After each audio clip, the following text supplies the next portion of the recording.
Vijay MLA ஆயிடுவாரு அப்படின்றத எனக்கு மாற்று கருத்து இருந்ததே கிடையாது. விஜயகாந்த் எம்எல்ஏ ஆனாரு. ஆமா, அந்த மாதிரி எனக்கு அதுல மாற்று கருத்தே இல்ல. அன்னைக்கு விஜயகாந்த் இருந்ததை விட பெரிய ஸ்டார்டமோட விஜய் வராரு.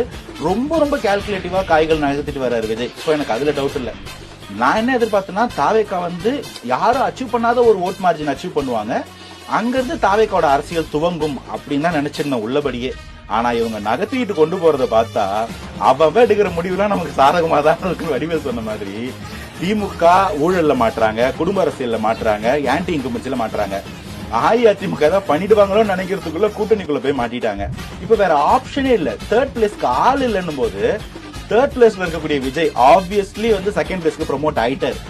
இப்போ it has become DMK versus TVK. கூட்டணி பத்தி ஒரு அறிக்கை கொடுத்திருக்காரு. அந்த கூட்டணி அறிக்கையில கூட திமுக அதிமுக கூப்பிட்டு லைட்டா ஒரு தடுப்போம் அப்படின்னு சொல்லிட்டு திமுகவையும் பாஜகவையும் வச்சு கேட்கிறாரு.